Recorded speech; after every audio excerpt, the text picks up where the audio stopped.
Tabel routing merupakan tabel yang berisi seluruh informasi IP address dari suatu interface router, sehingga router yang satu dapat saling terhubung dengan router yang lainnya. Sedangkan MAC address table merupakan tabel yang berisi informasi alamat fisik dari suatu interface, misalnya Ethernet card pada komputer ataupun interface pada router, yang sifatnya unik dan berfungsi sebagai identitas perangkat tersebut.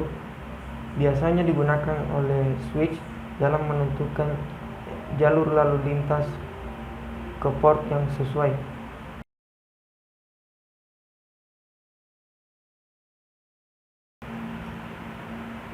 Perbandingan antara store and forward dengan fragment free adalah pada metode store and forward, switch terlebih dahulu menyimpan frame sebelum diteruskan hingga seluruh frame tersebut diterima secara utuh, barulah kemudian dilakukan pengecekan error.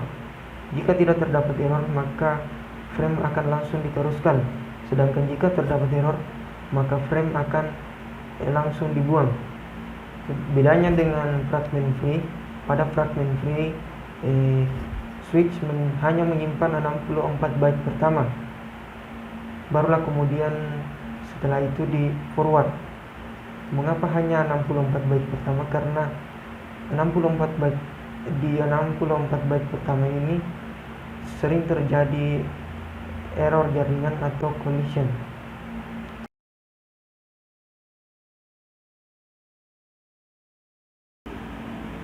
Broadcast domain adalah sebuah device yang dapat mengetahui sinyal yang berasal dari perangkat network tertentu yang berada dalam satu segmen, dapat berada dalam segmen LAN yang sama, atau dapat dijembatani untuk segmen LAN yang lain. Sedangkan collision domain merupakan segmen jaringan fisik di mana paket data dapat mengalami tabrakan satu sama lain ketika dikirim pada medium yang sama, khususnya bila menggunakan protokol jaringan Ethernet. Collision domain biasanya terjadi pada repeater ataupun hub dan jarang terjadi pada switch karena switch membuat aliran sendiri-sendiri dalam setiap transmisi data.